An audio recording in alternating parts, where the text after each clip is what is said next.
야곱이 유산촌 라반의 집에서 20년 동안 양과 염소를 치면서 일하다가 그가 이제 외삼촌의 집을 떠나서 자기 고향으로 돌아가겠다고 그 삼촌에게 이야기를 하고 그리고 길을 떠났습니다. 우리 지난 주에 살펴본 대로 야곱이 길을 떠난 지 열흘이 되어서 그러니까 라반이 사흘째 되던 때 그 소식을 알고 일주일 동안 7일간 추격을 해서 야곱을 이제 만나게 되죠. 야곱을 붙잡아서 이제 자기가 굉장히 좀 야곱을 야단을 치고 그때 심정으로는 죽이고 싶은 생각이 들 정도로 그렇게 분노하는 마음이 있었지만 하나님께서 야곱의 꿈에 나타나셔서 네가 선악간에 그에게 아무 말도 하지 말라 그런 말씀을 하셨기 때문에 라반이 자기 감정대로 하지 아니하고 야곱에게 이렇게 저렇게 이야기를 했던 그 모습을 저희들이 지난 주간에 보았어요. 오늘 본문의 말씀은 이제 라반이 야곱을 만나서 야곱에게 몇 가지 청을 하면서 자신과 야곱 사이에 언약을 맺도록 그렇게 이야기를 하는 그런 광경을 볼 수가 있습니다. 야곱을 추격할 때에는 아마 그 마음속에 큰 분노가 있었을 거예요. 내가 이 야곱을 잡으면 이놈을 내가 가만히 두지 않겠다. 그런 생각이 있었을 터인데 이제 중간에 하나님의 음성도 들었고 또 야곱으로부터 항의하는 이야기를 듣고 그리고 나서는 마음이 좀 누그러졌던 것 같아요. 오늘 본문의 말씀을 보면 이제 라반이 아주 부드러운 모습으로 야곱에게 제안을 합니다. 뭐냐면 너와 나 사이에 이제 언약을 맺어서 어떠한 경우에도 그 언약을 반드시 지키고 또 어기는 일이 없도록 그렇게 했으면 좋겠다. 그렇게 하면서 주변에 있는 돌을 주워다가 돌무더기를 쌓고 여기는 보면 돌기둥이라고 했는데 뭐 기둥이라고까지 할 것은 없이 그냥 돌을 쌓아놓은 무더기 돌무더기를 놓고서 이 돌무더기가 하나님께서 우리들 사이에 맺은 언약의 증거가 된다 하면서 그 라반은 오늘 본문에 있는 대로 여갈사하두다라고 그렇게 그 돌무더기를 칭해서 불렀고 또 야곱은 갈르앗이라라고 하는 그런 말로 그 돌무더기를 불렀어요. 그러니까 두 말이 똑같이 증거의 무더기라고 하는 그런 의미를 담고 있습니다. 그러니까 둘 사이에 언약을 맺고 서로 그 언약을 반드시 지키자라고 하는 뜻으로 하나님께서 우리들 사이에 맺은 언약의 증인이 되신다 하는 그런 의미로 여갈사하두다 또는 갈르엣이라고 말하면서 언약을 맺었어요. 그런데 언약의 내용이 무엇인가? 라반이 제안한 그 약속, 둘 사이에 반드시 지키자고 했던 그 내용은 무엇인가? 오늘 본문 말씀을 보면 50절에 이렇게 기록을 했어요. 만일 내가 내 딸을 박대하거나 내 딸들 외에 다른 아내들을 맞이하면 우리와 함께할 사람은 없어도 보라 하나님이 나와 너 사이에 증인이 되시느니라. 라반이 야곱에게 좀 부탁하면서 약속을 하자고 한 것은 이제 네가 떨어져 살아도 나를 떨어져 살게 될 터인데 제발 내 딸들을 그러니까 야곱의 아내들을 잘 대하고 박대하지 말고 홀대하지 말고 혹시라도 다른 여자들을 맞아들이지 마라. 그 당시 이 팔레스틴 사회에서는 그런 경우들이 많았어요. 그러니까 라반이 이 야곱에게 간절히 부탁을 하는 거예요. 내 딸들을 잘 살펴주기를 바란다는 거예요. 잘 대해주고 홀대하지 말고 어떠한 경우에도 다른 여자들을 맞이하지 마라. 두 번째 또 약속은 뭐냐면 52절 말씀을 보면 이 무더기가 증거가 되고 이 기둥이 증거가 되나니 내가 이 무더기를 넘어 내게로 가서 해야지 아니할 것이고 내가 이 무더기 이 기둥을 넘어 내게로 와서 해야지 아니할 것이라. 서로 간에 불가침 조약을 맺자는 거예요. 라반은 야곱에게 못된 짓을 많이 했어요. 약속을 해놓고도 계속 속이고 10번이나 넘게 그 약속을 변경했잖아요. 지금 야곱이 가지고 있는 가축의 때가 굉장히 많아졌습니다. 부자가 됐어요. 나중에 야곱이 고향으로 돌아가서 또 저 세력을 키우게 되면 자기가 라반에게 당한 일들을 생각하면서 혹시라도 야곱이 분해하는 마음을 가지고 라반을 치려올지 모른다라고 하는 그런 두려움이 있었던 것 같아요. 그러니까 나도 너를 이 돌무더기를 넘어가서 너를 해하지 않을 것이니까 너도 나를 해하지 않았으면 좋겠다. 두 가지를 부탁을 하면서 약속을 하자는 거예요. 언약을 맺자. 계약을 맺자는 거죠. 근데 계약을 맺는데 반드시 둘이 그 약속을 지키겠다고 하는 증표로, 그 증표로 이 돌무더기를 쌓자는 거예요. 이 돌무더기는 너와 나 사이에 맺은 그런 언약의 증표인데 하나님께서 증인이 되신다라고 하는 의미로 증거의 무더기, 갈르엣이라 그렇게 이야기를 했어요. 물론 이 증거라고 하는, 증거의 무더기라고 할 때 이 증거라고 하는 것은 그 증인이라고 하는 말은 아니지만 이 히브리어 단어를 보면 증거라고 하는 이 단어는 증언이라고 하는 말도 되고 증인이라고 하는 그런 의미도 있어요. 그러니까 지금 돌로 쌓은 무더기이기는 하지만 이 무더기가 너와 나 사이의 증인이나 다름이 없다는 거예요.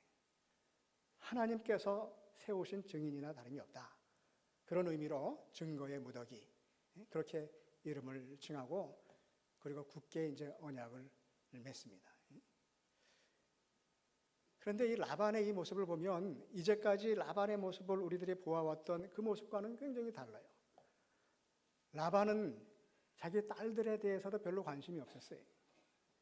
특별히 자기 사위인 야곱에 대해서는 어떻게든지 야곱을 이용하고 속여서라도 자기가 재산을 많게 하려고 하는, 우리말로 하면은 돈을 좀 벌겠다고 하는 그 생각밖에 없었어요.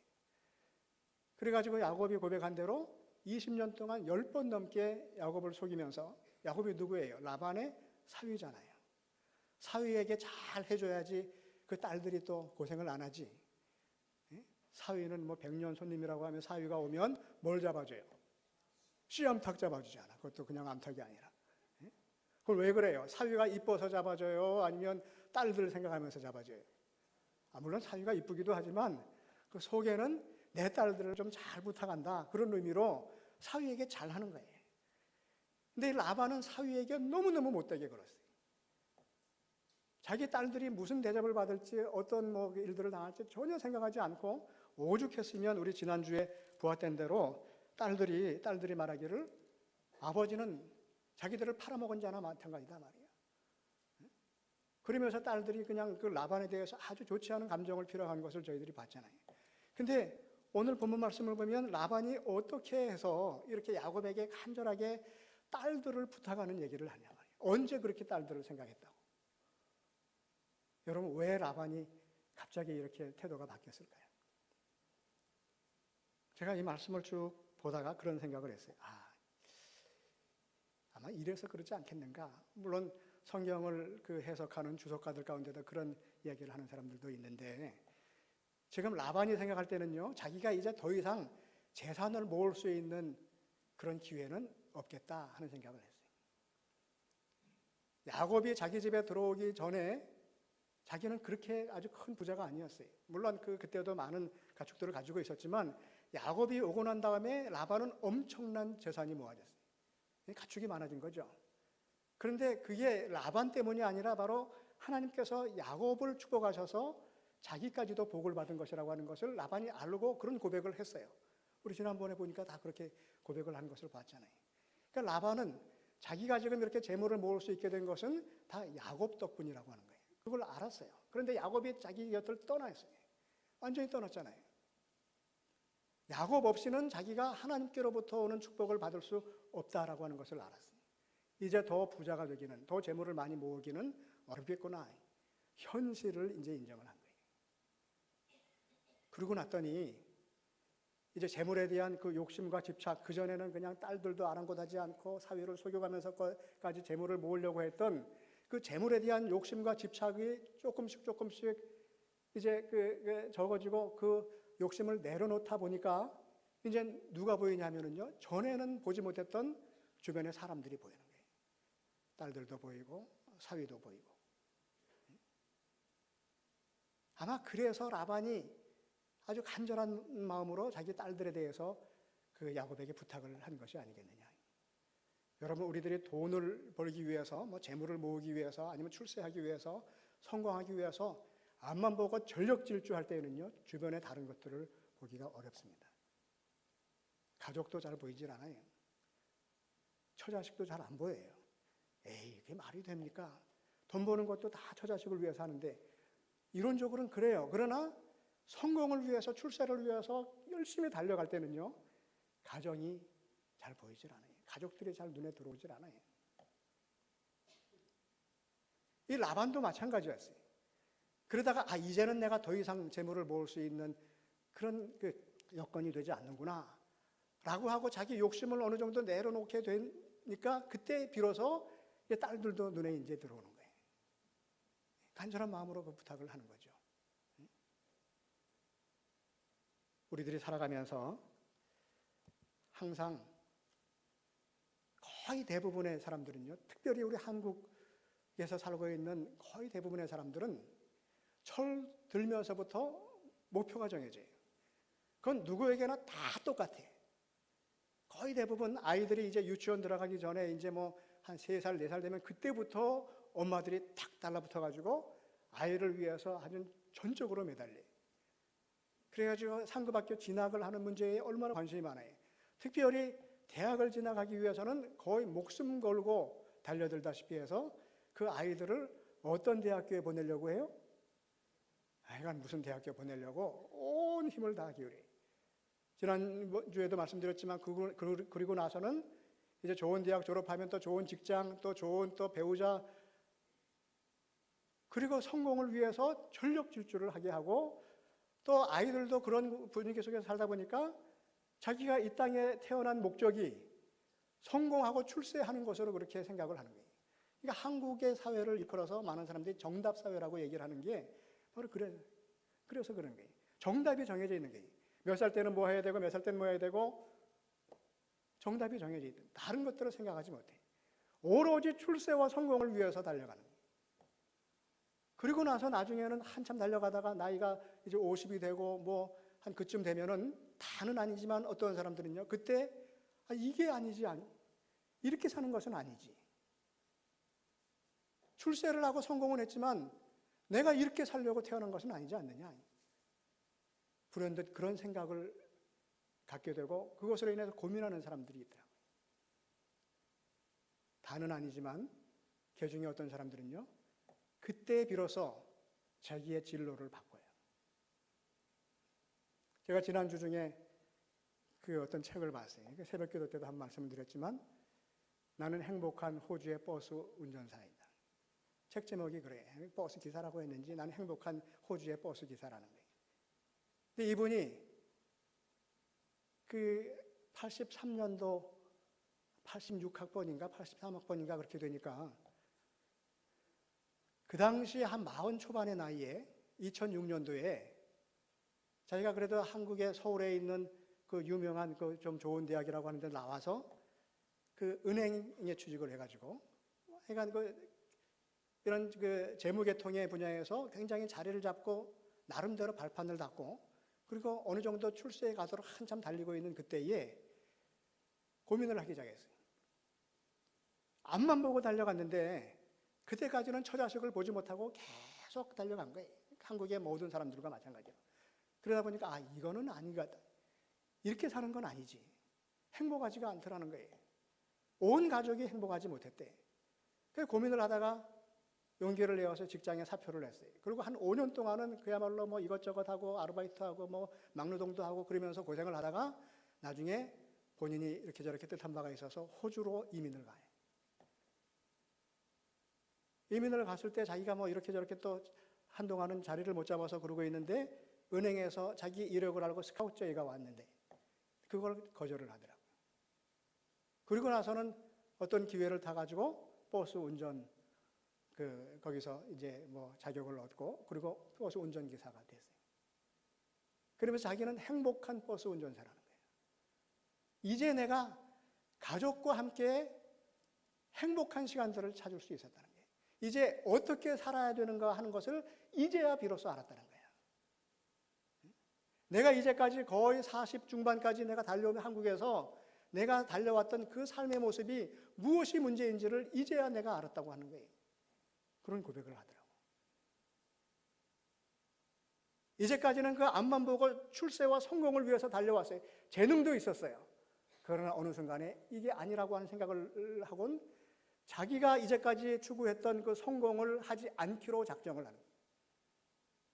성공하지 않겠다고 작정을 하고 그것을 내려놓고 포기하니까 그때까지 보지 못했던 다른 것들이 보인다는 거예요.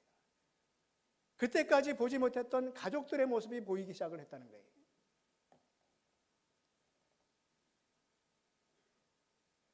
박완서라고 하는 사람이 쓴 작품 가운데 어느 한 부분에 일상의 기적이라고 하는 그런 글이 있어서 제가 보다가 우리 성도님들에게 좀 들려주고 싶어서 기록을 해왔어요. 이렇게 기록을 했습니다. 덜컥 탈이 났다. 유쾌하게 저녁 식사를 마치고 귀가했는데 갑자기 허리가 뻐근했다. 자고 일어나면 낫겠거니 대수롭지 않게 여겼는데 웬걸 아침에는 침대에서 일어나기조차 힘들었다. 그러자 하룻밤 사이에 사소한 일들이 굉장한 일로 바뀌어 버렸다. 세면대에서 허리를 굽혀 세수하기, 바닥에 떨어진 물건을 줍거나 양말을 씻는 일, 기침을 하는 일, 앉았다가 일어나는 일이 내게는 더 이상 쉬운 일이 아니었다. 별 수 없이 병원에 다녀와서 하루를 빈둥거리며 보냈다. 비로소 몸의 소리가 들려왔다. 실은 그동안 목도 결리고 손목도 아프고 어깨도 힘들었노라. 눈도 피곤했노라. 몸 구석구석에서 불평을 했다. 언제나 내 마음대로 될 줄 알았던 나의 몸이 이렇게 기습적으로 반란을 일으킬 줄은 예상조차 못했던 터라 어쩔 줄 몰라 쩔쩔매는 중이다. 이때 중국 속담이 떠올랐다. 기적은 하늘을 날거나 바다 위를 걷는 것이 아니라 땅에서 걸어다니는 것이다. 얼마 전에는 젊은 날에 윗분으로 모셨던 분의 병문안을 다녀왔다. 몇 년에 걸쳐 점점 건강이 나빠져서 이제 그분이 자기 힘으로 할 수 있는 것은 눈을 깜빡이는 정도에 불과했다. 예민한 감수성과 날카로운 직관력으로 명성을 날리던 분의 그런 모습을 마주하고 있으려니 한때에 빛나던 재능도 다 소용없구나 서글픈 마음이 들었다. 돌아오면서 지금 저분이 가장 원하는 것이 무엇일까 생각해 보았다. 혼자서 일어나고 좋아하는 사람들과 웃으며 이야기하고 함께 식사를 하고 산책을 하고 그런 아주 사소한 일이 아닐까. 다만 그런 소소한 일상이 기적이라고 하는 것을 깨달을 때는 내게는 너무 늦은 다음이라는 점이 안타깝다. 우리는 하늘을 날고 물 위를 걷는 기적을 이루고 싶어서 안달하며 무리를 하며 생활을 한다. 땅 위를 걷는 것쯤은 당연한 일인 줄 알고 말이다. 사나흘 노인네처럼 파스도 붙여보고 물리치료도 받아보니 이제야 알게 됐다는 거예요. 그 이후에도 또 계속 글이 있는데 제가 너무 길어서 생략을 했어요. 평상시에 아무 이상이 없을 때는 몰랐어요. 그러나 갑자기 허리가 삐끗하니까 그때부터 몸이 이제까지 나에게 아우성치던 그런 소리들이 들리기 시작을 했다는 거예요. 전에는 몸 여기저기서 자기를 향해서 아우성치는 그 소리를 전혀 들을 수 없었는데 이제는 그 소리들이 들린다는 거예요. 예전에는 세면대에서 세수를 하고 바닥에 떨어진 무슨 단추를 줍고 하는 것들이 그게 대수롭지 않은 일인 줄 알았는데 이제야 그것이 기적과 같은 일이라고 하는 것을 알게 됐다는 거예요. 왜 알게 됐어요? 삐끗하고 보니까 건강이 없어졌다는 거예요. 예전 같은 그런 건강함이 없어지니까 그때야 비로소 전에 못 듣던 것들이 들리고 전에 못 보던 것들이 보이게 되었다는 거예요. 예리한 직관력과 날카로운 감수성, 직관력으로 명성을 날리고 사회에서 이름만 대면 알았던 그 훌륭한 사람이 병상에 누워서 혼자서 할 수 있는 것이 눈을 껌뻑껌뻑 하는 것 외에는 아무것도 할 수 없게 되니까 그때야 비로소 내가 일어나 앉아서 옆에 있는 사람과 이야기를 하고 산책을 하는 것이 그것이 놀라운 기적이라고 하는 것을 그때야 비로소 깨닫게 됐다.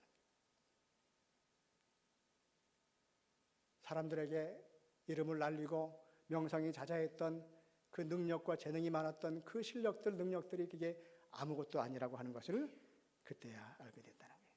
사나흘 노인네처럼 파스도 붙여보고 물리치료도 받아보니 그때야 비로소 알게 됐다는 거예요.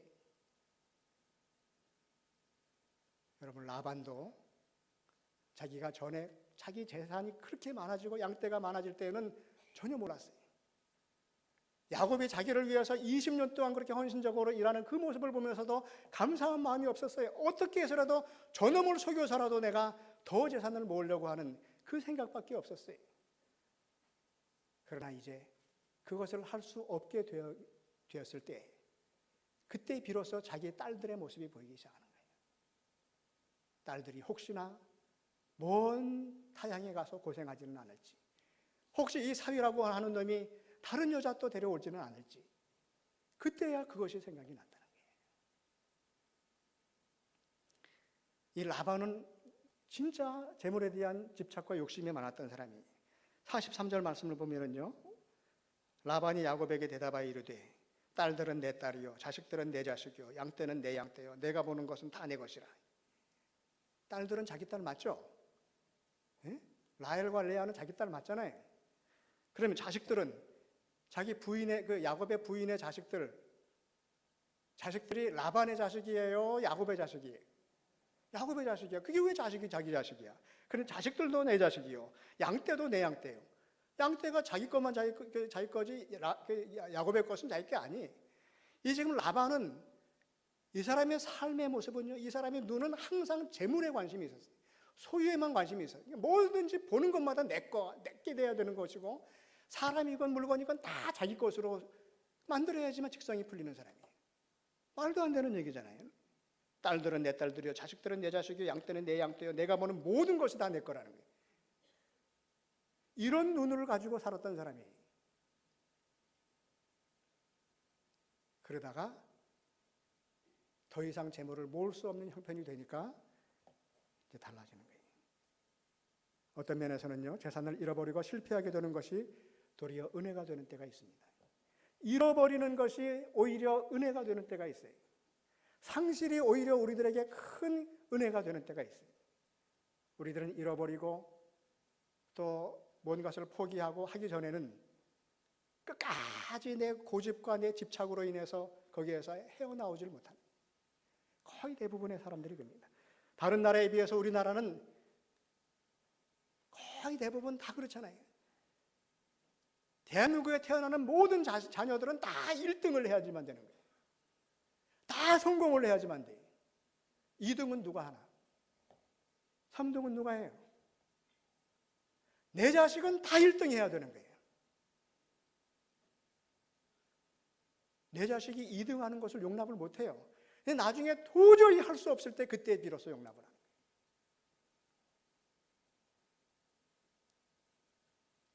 여러분, 1등을 놓치지 않으려고, 성공을 놓치지 않으려고 그야말로 앞만 보고 달려가는 그 삶이 얼마나 피곤한 삶입니까? 그래서 요즘에는 젊은 사람들 가운데 나는 성공하는 것을 원치 않는다는, 나는 성공하고 싶지 않다, 그렇게 선언하는 사람들이 있어요. 성공이 내 삶의 목표가 돼서는 안 된다는 거예요.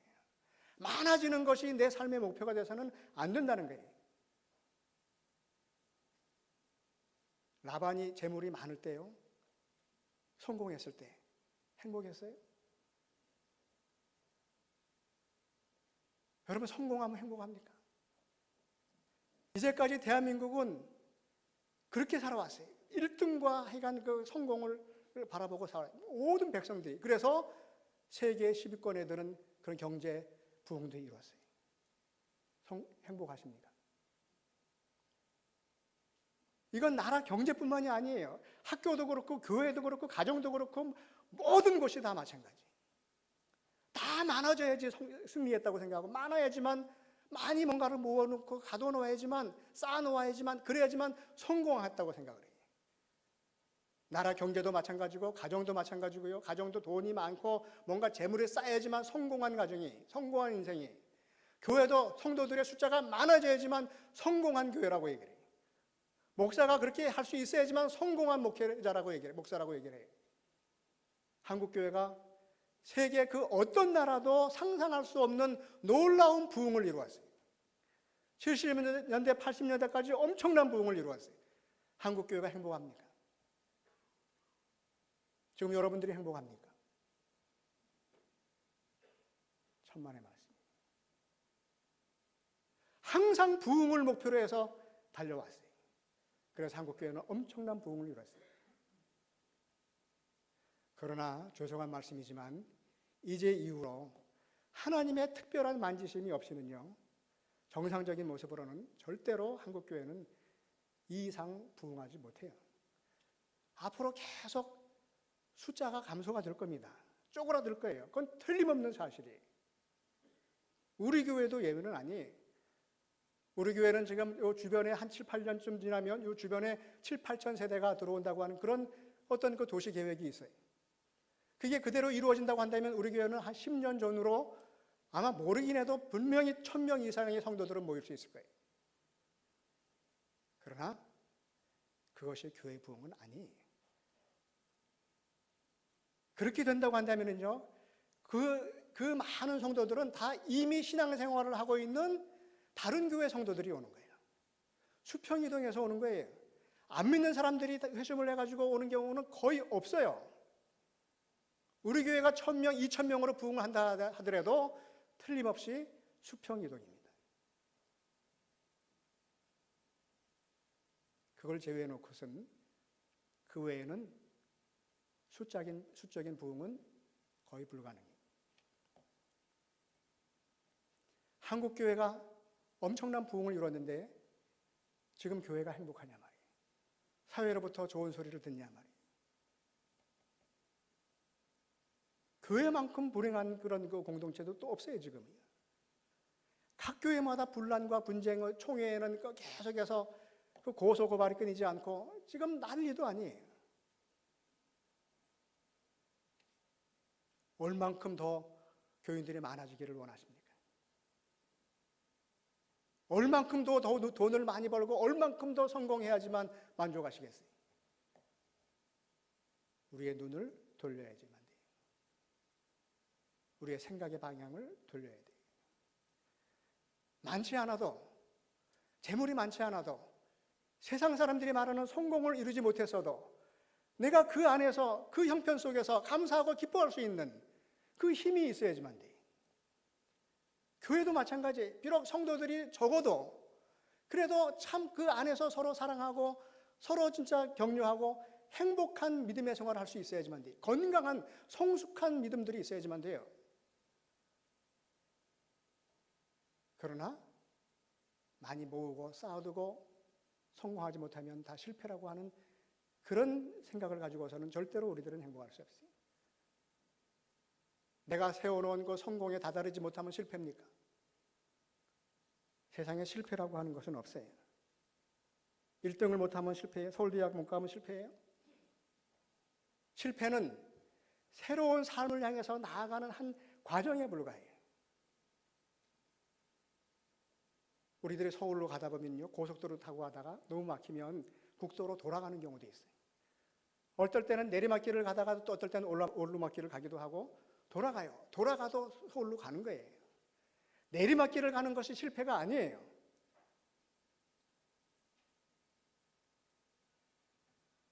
우리들은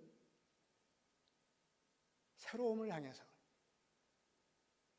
나아가는 그 과정 속에서 때로는 세상 사람들이 실패라고 부르는 그런 어려움을 당할 때도 있어요.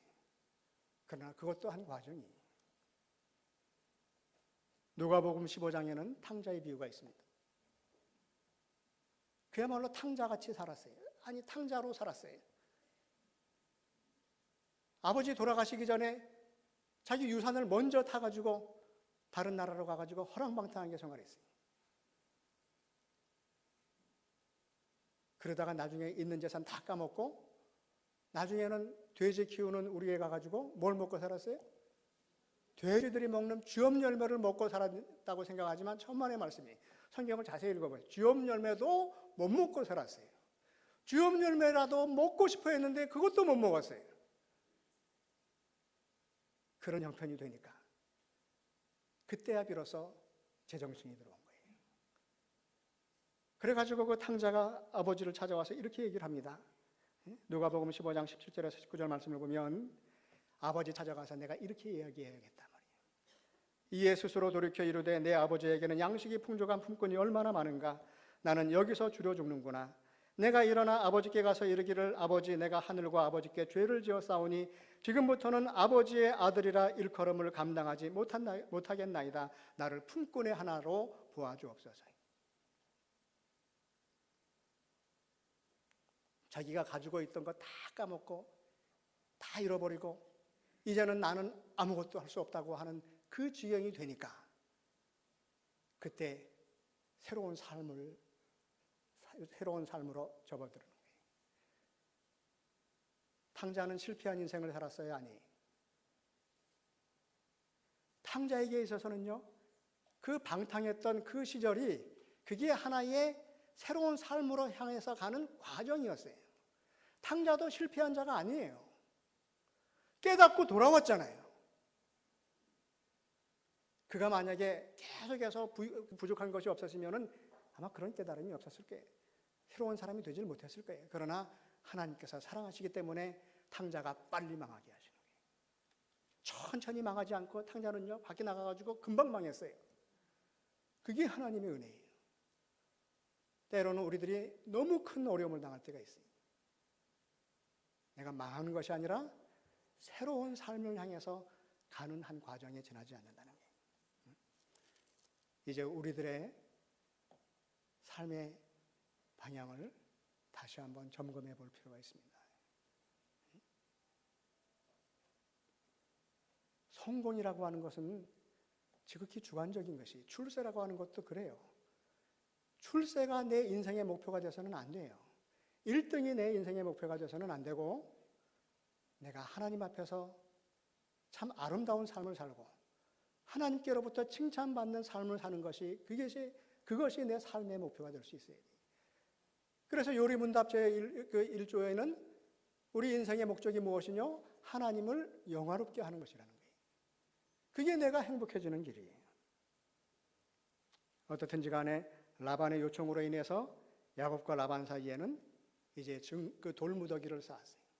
그리고 이것이 증거의 무더기라고 그렇게 고백을 했습니다. 그리고서는 또 뭐라고 했냐면요, 증거의 무더기를 쌓고 이것을 바로 오늘 말씀처럼 여갈사하두다. 또 그 야곱은 갈르엣 그렇게 불렀어요. 여갈사하두다라고 하는 것은 아람어로 증거의 무더기라고 하는 말이에요. 갈르엣이라고 하는 말은 히브리 말로 증거의 무더기라고 하는 거예요. 그러면서 또 한 가지 명칭을 붙였어요. 그게 뭐냐면 미스바라고 하는 거예요. 49절을 보니까 또 미스바라 하였으니 이는 그의 말에 우리가 서로 떠나 있을 때에 여호와께서 나와 너 사이를 살피시옵소서 하니라. 미스바라고 하는 말은 히브리 말로 망대라고 하는 말입니다. 망루라고 하는 거예요. 망대는 높은 데 올라가서 굽어 살피는 거예요. 하나님께서 너와 나 사이에 맺은 언약을 우리들이 얼마나 잘 지키는가를 하나님께서 앞으로 지키시고 살펴보신다고 하는 거예요. 하나님의 이름으로 증거의 무더기를 쌓았어요. 바로 그것이 갈르하시고 바로 그것이 미스바예요. 나와 하나님 사이에 맺은 그 언약은 하나님께서 항상 지켜보신다는 거예요. 여러분, 우리들이 하나님의 이름으로 언약을 하는 경우들이 있어요. 특별히 결혼식을 할 때요, 성경에 손을 얹고 그리고 서약을 합니다. 저도 처음에는 결혼식 주례할 때 성경을 이렇게 갖고 가서 손을 얹고 했는데 이 예식장에서 그게 참 힘들더라고요. 보니까 이 위치가 지금은 굳이 성경책 따로 그 손을 얹고 하진 않아도 그래도 우리들이 그 기독교 예식으로 하는 그 예식 가운데 서약은 다 하나님 앞에서 하는 서약들이에요. 뭐라고 서약을 해요? 검은 머리 파뿌리 될 때까지 서로 어떠한 경우에도 병들었을 때나 뭐 건강할 때나 뭐 가난할 때나 부유할 때나 싸움박질하고 나중에 헤어지겠다 그리고 서약해요. 끝까지 사랑하면서 죽을 때까지도 변치 않고 사랑하겠다고 서약을 해요. 하나님 앞에서 서약을 한 거예요. 하나님 앞에서 증거의 무더기를 쌓고 서약을 한 거예요. 그것을 하나님께서 미스바하신다는 거예요. 하나님께서 살피시고 지켜보신다는 거예요. 여러분, 우리들의 삶은 하나님 앞에 내가 하나님의 자녀로 서겠다고 그렇게 결단을 한 그때부터 하나님 앞에 서약한 것과 약속한 것과 같은 삶입니다. 하나님께서 기뻐하시는 하나님 백성다운 삶을 살아가겠노라고 하나님 앞에서 약속을 했어요. 그 약속을 내가 얼마나 잘 이행하고 그렇게 살아가는지 하나님께서 살피시고 지켜보신다는 거예요. 우리들이 살아가는 일상의 생활 하나하나가, 일상의 우리들의 삶 그 자체가 하나님과 우리들 사이에 맺은 증거의 무더기가 되는 거예요. 그게 바로 갈르앗이에요. 내가 살아가는 일상의 삶이, 시간 순간마다 살아가는 내 일상의 삶이 하나님 앞에서 맺은 언약의 증표와 같은 것이라는 거예요. 그렇기 때문에 하나님께서 끊임없이 나의 삶을 지키시고 살피시고 인도하신다는 거죠. 하나님 앞에서 하나님 백성으로 살아가는 우리들의 생활은 하나님과 맺은 언약을 이행해 나가는 과정이나 다름이 없습니다. 그렇기 때문에 우리들이 살아가는 삶의 모습은요, 출세 성공을 향해서 살아가는 것이 아니고 하나님께서 기뻐하시는 모습으로 내가 어떻게 살아가야 될까 하는 것을 우리들이 다시 한번 생각을 해볼 수 있어야지만 돼요. 날마다 우리는 우리가 살아가는 생활을 통해서 하나님 앞에서 언약의 돌무더기를 쌓아가는 것이, 하나님, 내가 하나님 백성답게 신실하게 살겠습니다. 하나님 백성답게 내가 어떠한 형편에서도 감사하며 살아가겠습니다. 어떠한 형편에서도 내가 기뻐하며 살아가겠습니다. 라고 우리들이 약속한 것들을 하나하나 지켜나가는 그 삶이 우리의 일상의 삶이고, 바로 그 일상의 삶이 바로 갈르앗과 같은 것이고, 하나님께서 미스바라고 하는 모습으로 우리를 지켜보시고 살피신다는 거예요. 항상 기뻐하고 쉬지 않고 기도하고 범사에 감사하며 살아감으로 말미암아 하나님 앞에서 증거의 돌무더기를 쌓으면서 갈르앗이라고 고백하면서 그렇게 살아갈 수 있는 저와 여러분 되기를 간절히 바랍니다.